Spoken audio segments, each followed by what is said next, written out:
Booking a block of rooms on your visit to Grand Rapids? There's someone to help. Find out who it is next.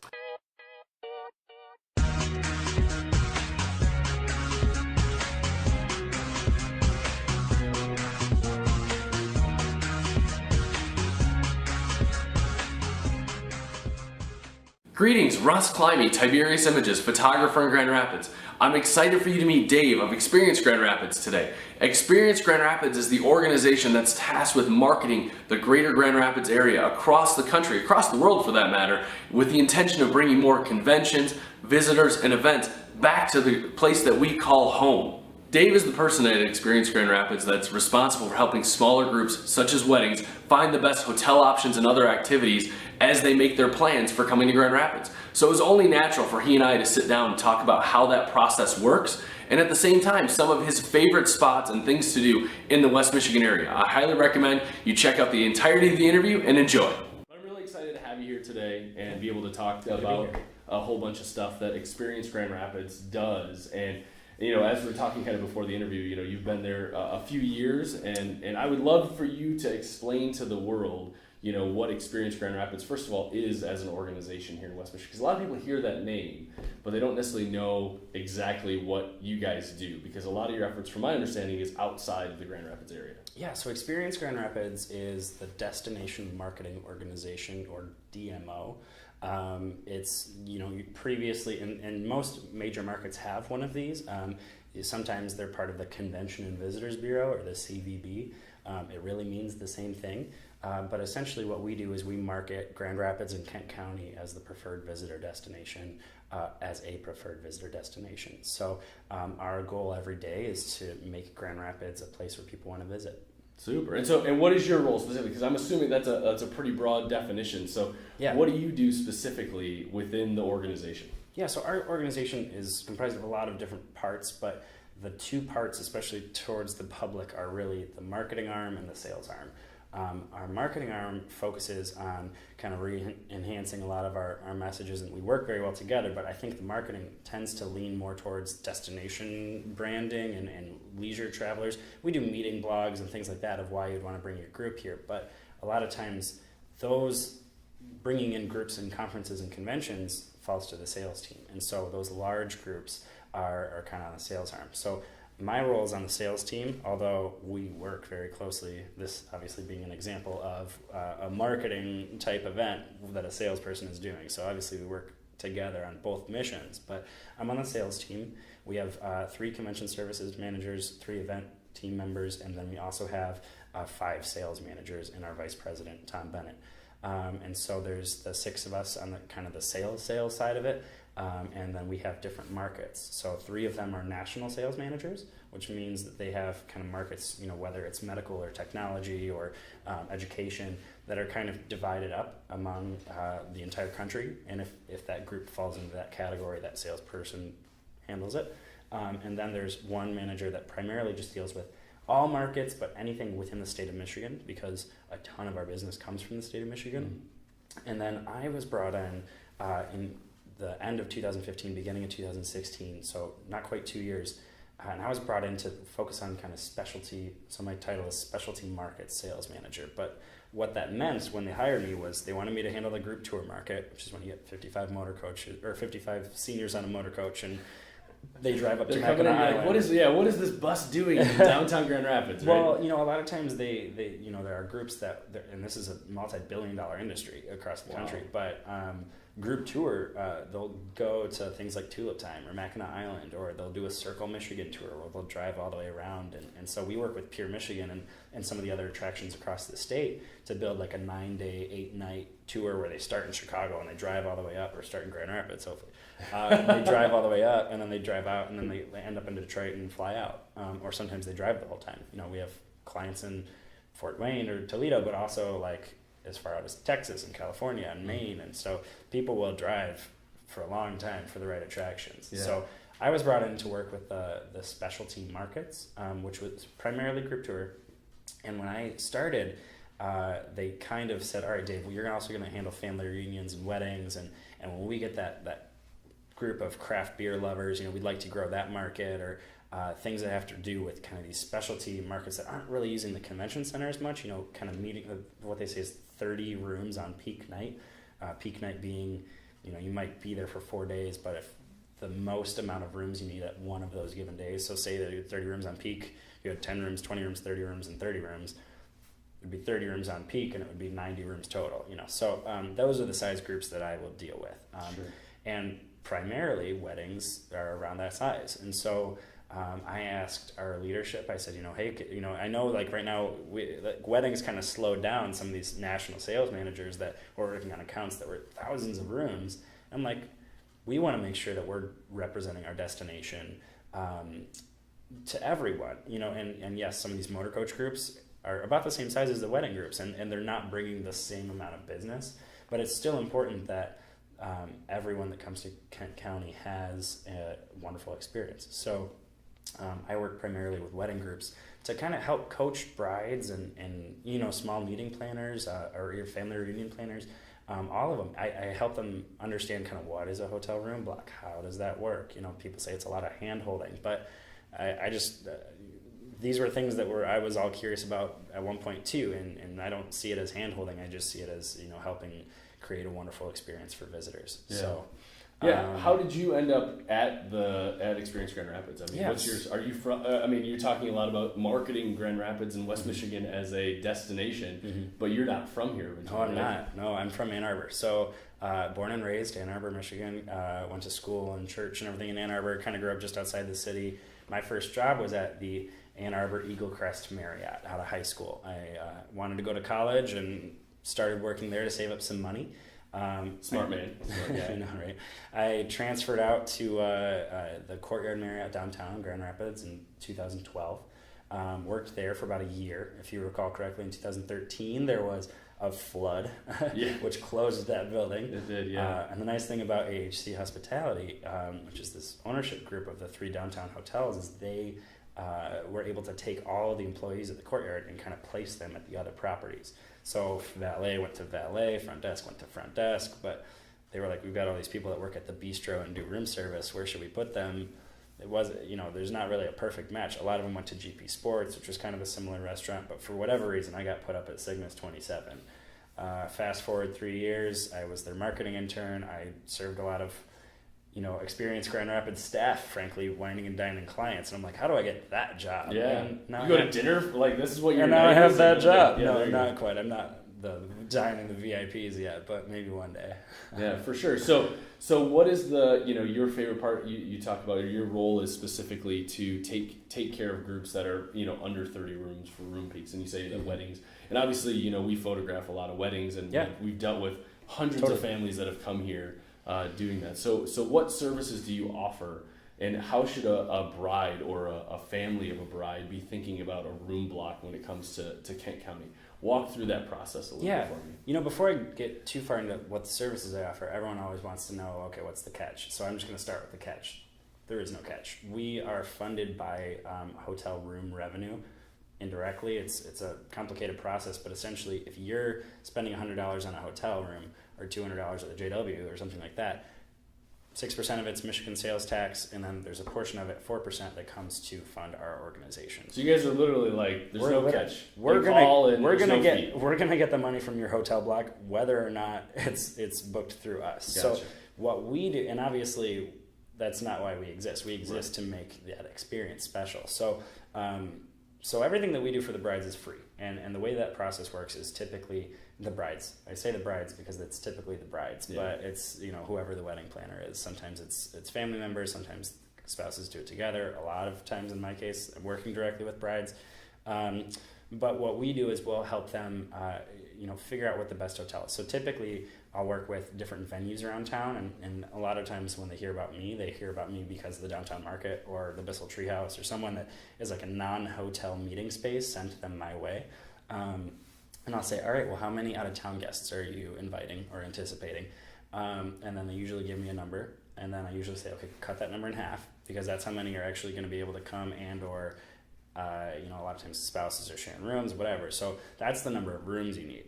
And then I said, well, do you need rooms the night before for the rehearsal dinner? Okay, yeah, sure, maybe. Or do you need rooms for the bachelor and bachelorette party the day before that? Oh, we're doing that 2 weeks later? Okay, fine. Like, have fun in Vegas. Like, we'll see you when you're here. Friday, Saturday night, I'll help them get a block. So maybe it'll be, and sometimes it's as few as 20 rooms, or sometimes it's as many as, I've had 150 rooms for weddings. And then we'll kind of help them find what the right hotel is, the right location. Sometimes there's a lot of people flying and they need to be close to the airport the next morning. Sometimes they want to stay downtown so they can walk home after the reception. It's your wedding reception?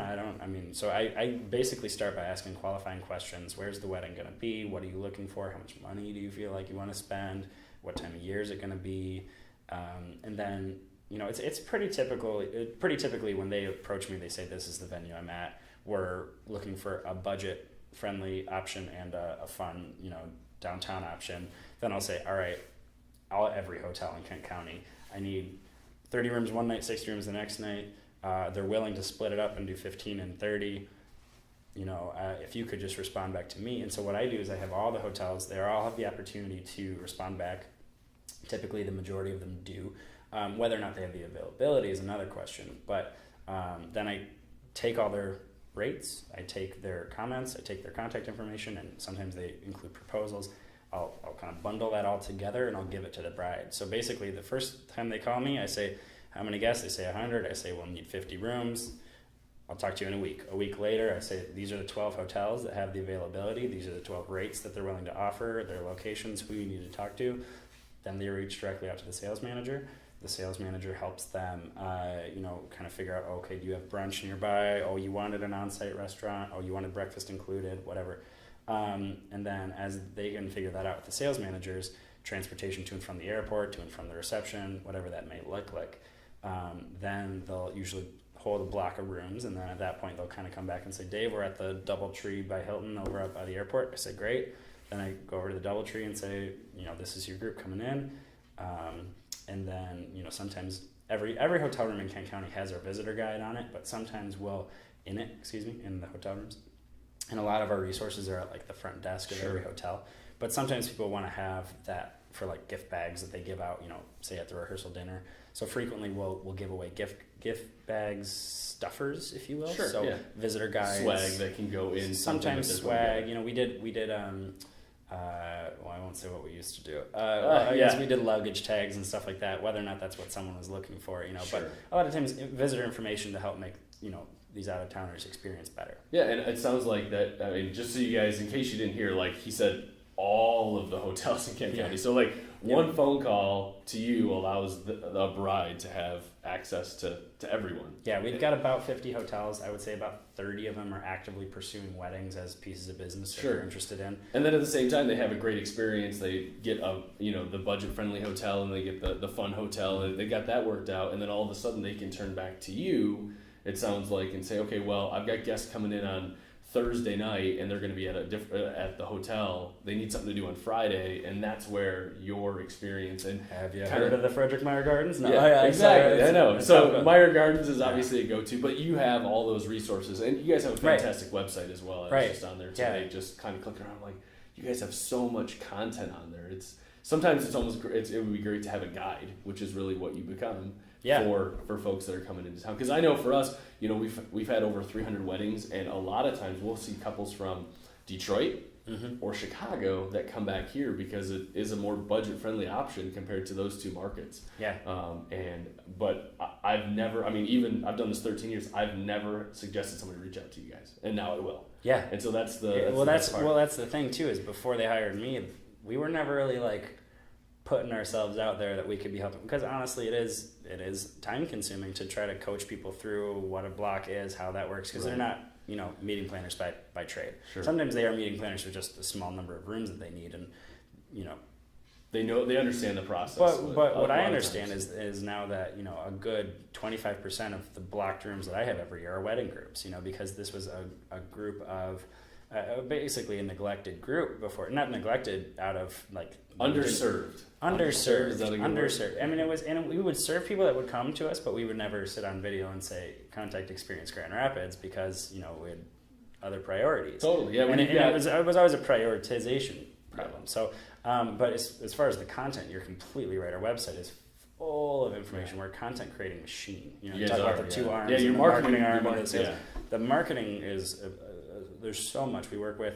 Again, and I think what puts our destination on a different level is that we represent the county, whereas organizations, other organizations in town represent just kind of like the downtown area. Sure. Or they might be representing the city as a place where you might want to come do business or start a business or start a company, but it's not necessarily somewhere that you'd want. There's not really another organization in town that is marketing Kent County as a preferred visitor destination.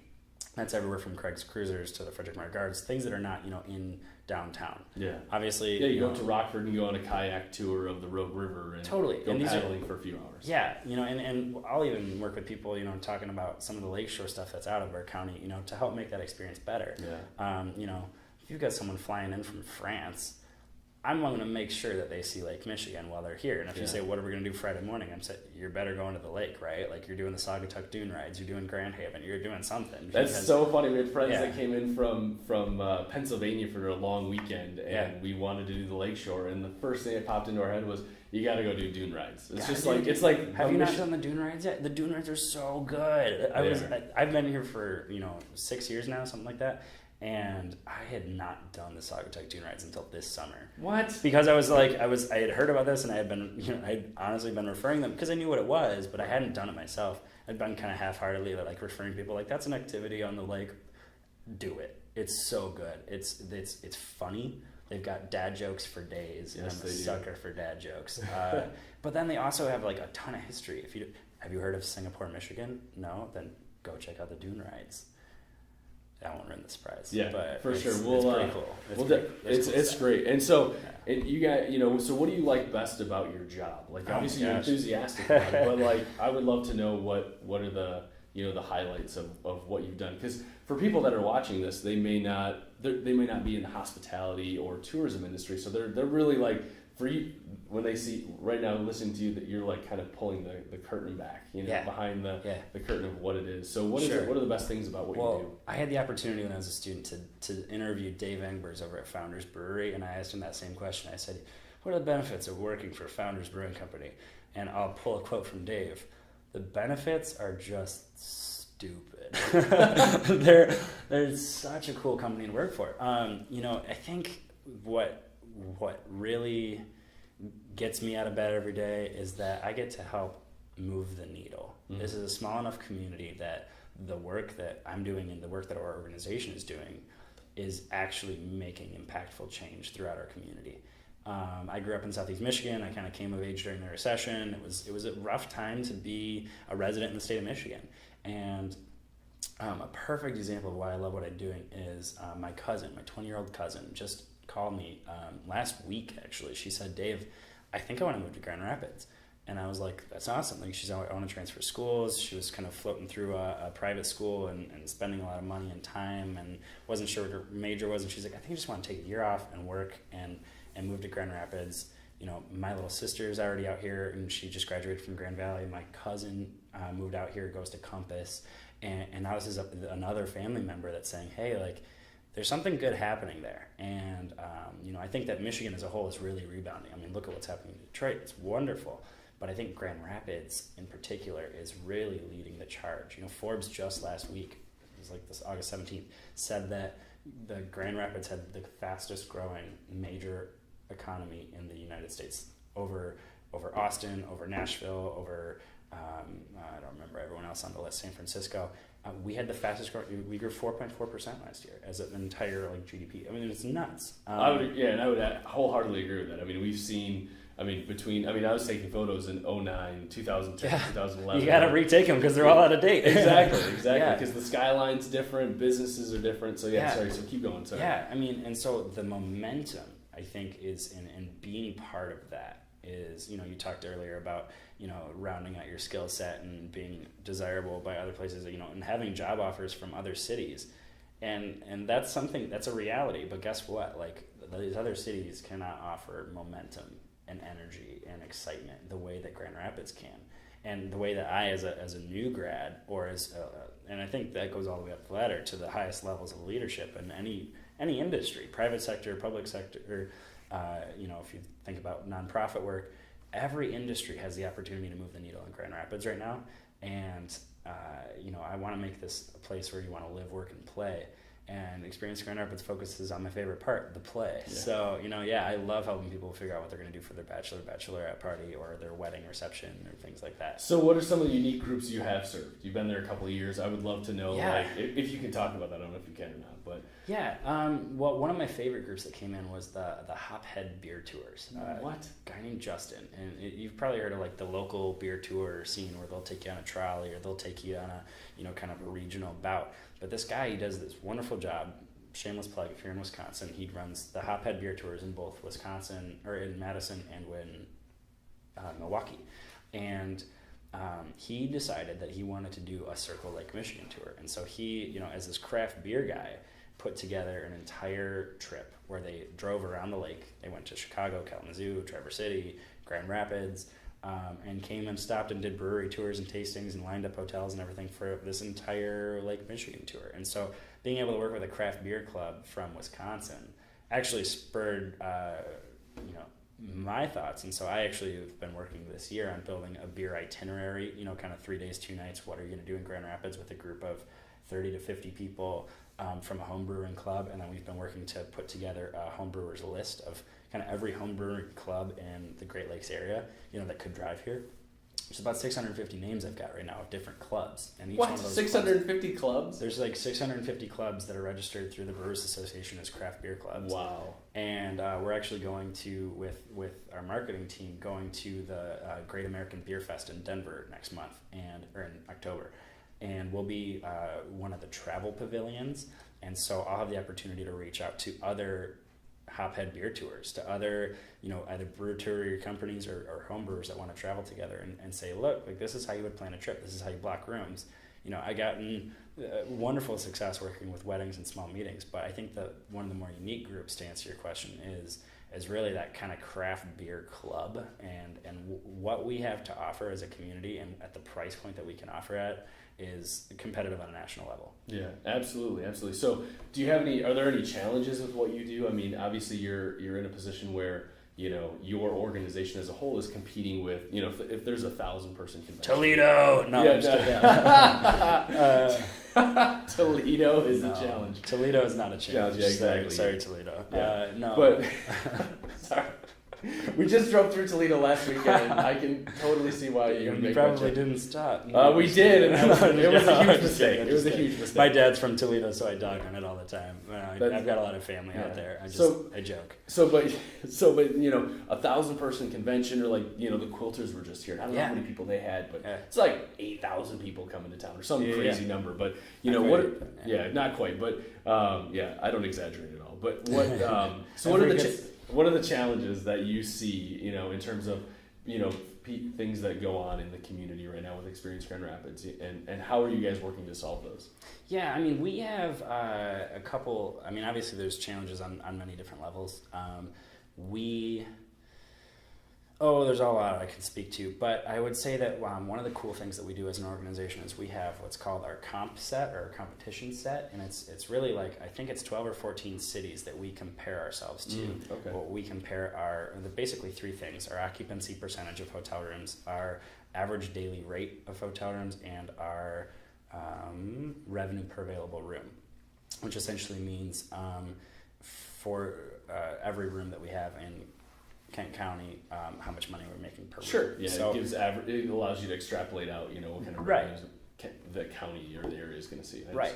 And we stack ourselves up against Kansas City and Pittsburgh, which are on Detroit on the bigger end, and then on the smaller end, we do compare ourselves to Lansing and other cities that are smaller or similar, especially within the state of Michigan. Sure. I believe Milwaukee's on that comp set. And that's something that our leadership works with, and our board of directors is constantly looking at who's our competition, how are they doing, how are we doing, and then that kind of, as we look at our competition, then you start to see, well, what are some other cities doing that we could be doing? Nashville actually does a fantastic job with their wedding group. They do amazing wedding business. Everyone wants to go do their bachelorette party and wedding in Nashville. Nashville's not Grand Rapids. They're very different communities, but what can we do to brand ourselves and to serve brides or other groups the way that Nashville has. And so, there are constantly ways we can improve. We are a smaller market city than many other markets, and so we're constantly looking at ways we can catch up. But I think the more exciting part is there's a lot of ways where we're actually doing things that a lot of other major markets aren't doing.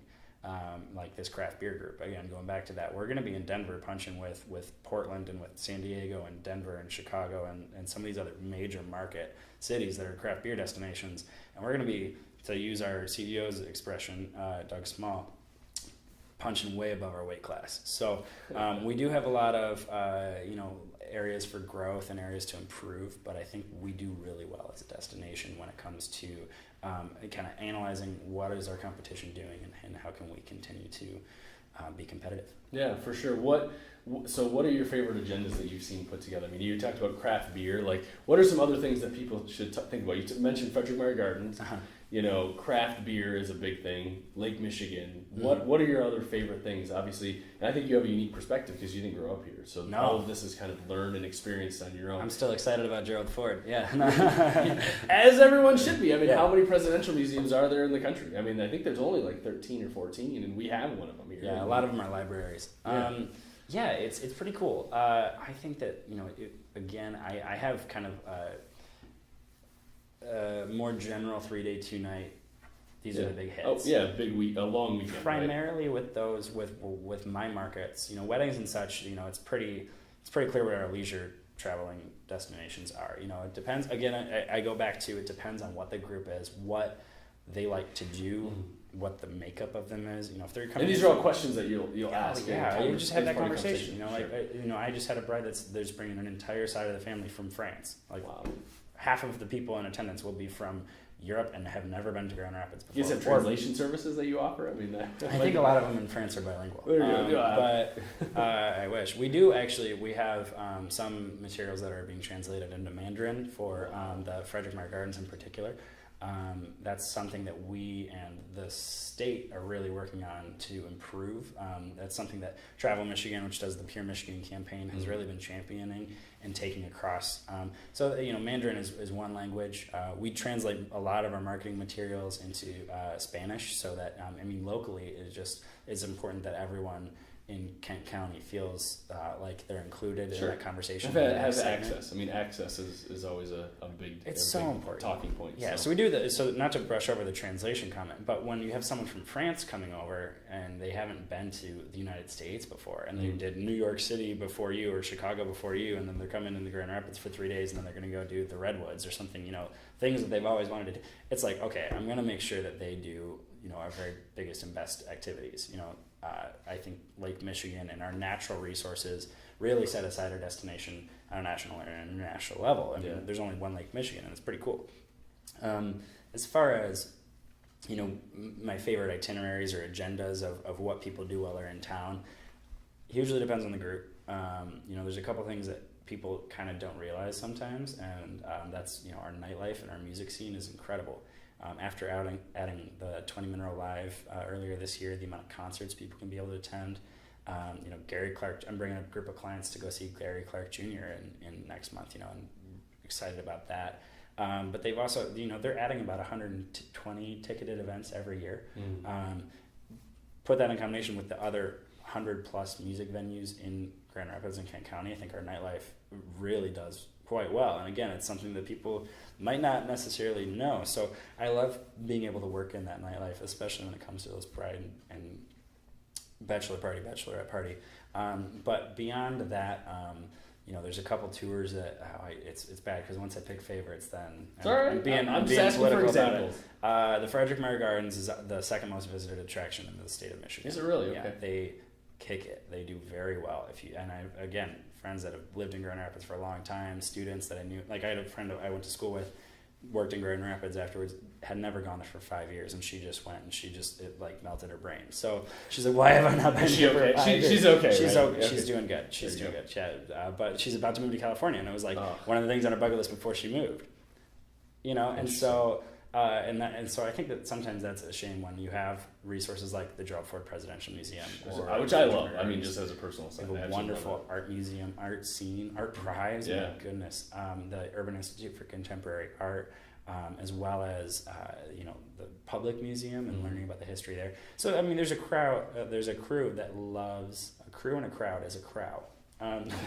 There's a crowd that likes museums, right? But there's also a whole crowd that doesn't like museums. So having options available, things like cooking class at the local Epicurean, or how to make espresso at Ferris Coffee Nut, and then doing a factory tour. Doing the downtown market for lunch. They have opportunities when I have a group of seniors where they can do vouchers, and people can just go to any of the places in the downtown market and kind of have their own experience, but they're all eating lunch together. So, and they also do tours and things as well. So I'm going to push back on the favorite itinerary. I think that the craft beer itinerary, obviously it's what I'm working on this year, so that's the one I'm excited about. But to broaden the question, I think that there's a tremendous amount of activity that you can do, especially as a group within Kent County and within Grand Rapids. And it really depends on the group. Yeah, absolutely. Which I agree with. I mean, there's no two weddings that are alike. There's no two groups that are alike. And I hope that they're not. Yeah. Like, my goodness, I don't want to have a cookie cutter wedding or cookie cutter bachelor party. Here are the three options you have, and you're done. If you want to go to the casino, I'll send you to come late. You know what I mean? It depends on what you're looking for. Yeah, absolutely. So it all starts with a conversation. Yeah.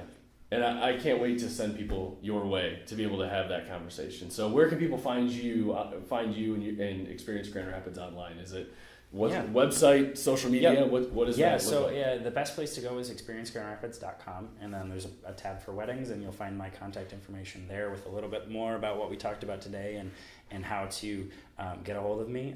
Email or call is great, and I'll give you my contact information. Yeah, we'll include it in the description below for sure. Yep, wonderful. And the best. I wasn't going to make them spell Nitkevich. Yeah, no, that's all right. Yeah, you don't want it. So, and at the same time, at some point, if someone happens to run across this video that isn't necessarily planning a wedding, but they are planning a bigger corporate event, can they still reach out to you and you'll pass them along to the appropriate person, or you can help them yourself? I know you talked about doing other groups as well. So. Yeah, I really don't like passing people on from one to the other, but I can absolutely help you find the right person to talk to. Right. Obviously we're happy to work with groups on all levels, whether it's a reunion of some kind or whether it is something bigger. So there's a whole gamut of different meetings, and we have the resources within our organization to help with every group. Yeah, that is one thing that I've been blown away by in the photographing events for the last handful of years, 10 years probably. It's it continues to grow. Companies are really they're investing in experiences for their employees to say, hey, let's get you out of the natural environment of the office from 9 to 5, and let's take 2 days and go to Grand Rapids, or let's go away and hotel for a night and really do a team building experience. And whether it's a 20-person company or a 200-person company, it's just amazing that continues to do that. Yeah, I worked with a group from Mercedes-Benz in Detroit earlier this year. They ended up doing the escape room, and they ended up going to Founders, and it's again, depends on the group, depends on what they're looking for, but we have someone for all occasions. Awesome, and I'm glad that you guys are able to assist with whatever their needs are when they come to Grand Rapids. So absolutely appreciate being here. Thanks for having me.